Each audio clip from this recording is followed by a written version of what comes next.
Yes, guys. Yes, people. Welcome back to Chelsea Fan TV. Welcome back to another review. Big up to every single one of you that's locked in. Hit the likes, subscribe, and it is good to have Chelsea Football Club back, isn't it, guys? Back after another international break with another victory. It's the second time this season that we've won a game after the international break, and you guys know how difficult that is for us with our results over the last few seasons straight after the break. But it was good to see a straightforward performance, especially when we weren't really at our best. I don't think that was prime Chelsea that we saw today, but it was an effective Chelsea. It was enough to beat a meaty Leicester City side with the worst manager in the league that was never really going to offer us that much threat anyway. And they didn't. Partly because of how good we were, and also just because they're garbage. But we did our thing. Nicolas Jackson scored again. Sensational finish. The determination and the Trivela finish as well. I'm looking at this guy, right? And I'm now genuinely starting to think that he has a case to be the second best striker in the league right now.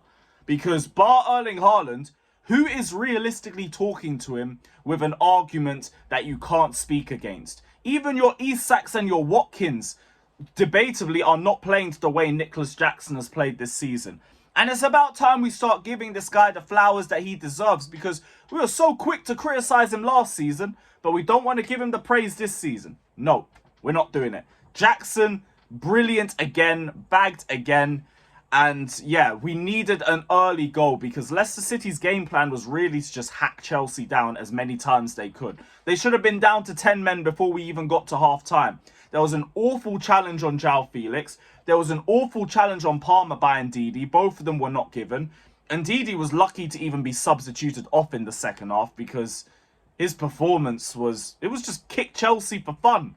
But we're not Arsenal. We don't moan about the ref. We just get stuff done without having to worry about whether the ref will be on our side or not.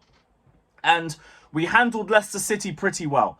2-1 is a pretty lax scoreline on Leicester City, if anything, because we had our opportunities to make it 2-3-0. Palmer has a strike blocked by Madueke. Noni has a couple of opportunities himself. We are cooking off the left-hand side. João Felix looked like a completely revitalized player today on that left. Again, partly because of Leicester, all the Leicester fans were telling me, that right-hand side is an open game for whoever's on the left. And we saw with João Felix, he was just cooking, him and Cucurella. But the two players I want to talk about, Enzo Fernandez and Badiashile.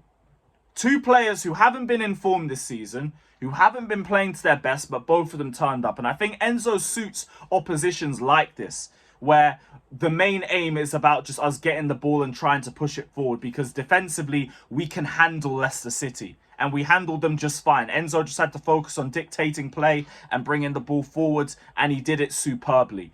Badiashile, that felt like 22-23 Badiashile back at Chelsea again. Brilliant defensively. The passing was sensational. It led to a lot of good attacks for Chelsea. It was a very, very good performance from him. And I'm glad, because I really need to see this Badiashile come back. You guys know me. I've always been believing in Badiashile's level. I just don't know where it's disappeared to over the last year. Now it seems like he's back. Just one game. I don't want to say too much. It is just one game. But it is good to see him return. We got the second. Enzo Fernandez bagged his goal off the Jackson rebound. It's pretty poor goalkeeping, but you take what you're given at that point. We did concede a dumb penalty towards the end. I don't know how Sanchez didn't save that, because it wasn't even a good penalty from Leicester. But we take it. I don't care. I'm going to take the goal and run with it. I mean, the win and run with it. It was in the 95th minute. They were never going to do anything anyway, and I didn't think we were going to get a clean sheet because of Sanchez, and could have done better with the penalty. He got a hand to it and it still went in. Sanchez is still my only bad part from this game. Him and Noni in the second half, because Noni was very wasteful in the second half. But Sanchez is he's constantly putting players into dangerous positions. Constantly. Caicedo gets a yellow card off complaining to the ref after a decision where Sanchez has literally passed the ball to him in danger. It's pointless. It's absolutely pointless. But forget all of that. We won. I don't really feel like I need to moan or complain. There's no reason for that. People say, yeah, we could have won by more. Look, we were playing in second gear and we won. Whoop-de-doo, move on. I don't care. I'm happy with that. That's fine. That's fine. Like, it's about just beating Leicester. Take it to the next few games. Like, Villa is a very, very big match for us. That's a big 6-pointer. We have to take full advantage of that game. And yeah, other than that, like, we are cooking. We are absolutely cooking. Even Palmer had a good game. Because I know people are going to act like Palmer played badly because he didn't bag GNA. Palmer played really well. Really well. He just wasn't in as many goal-scoring positions. But his build-up play from deep was sensational. So we're not going to pretend like he had a bad game. So, yeah. I think that's basically all my thoughts for today. So big up to every single one of you that's locked in. Hit the likes, subscribe, all of that crap. And up the Chelsea. Bun Pochettino, by the way. Bun Poch. Look where we are without him. Frauds. Up the Chelsea.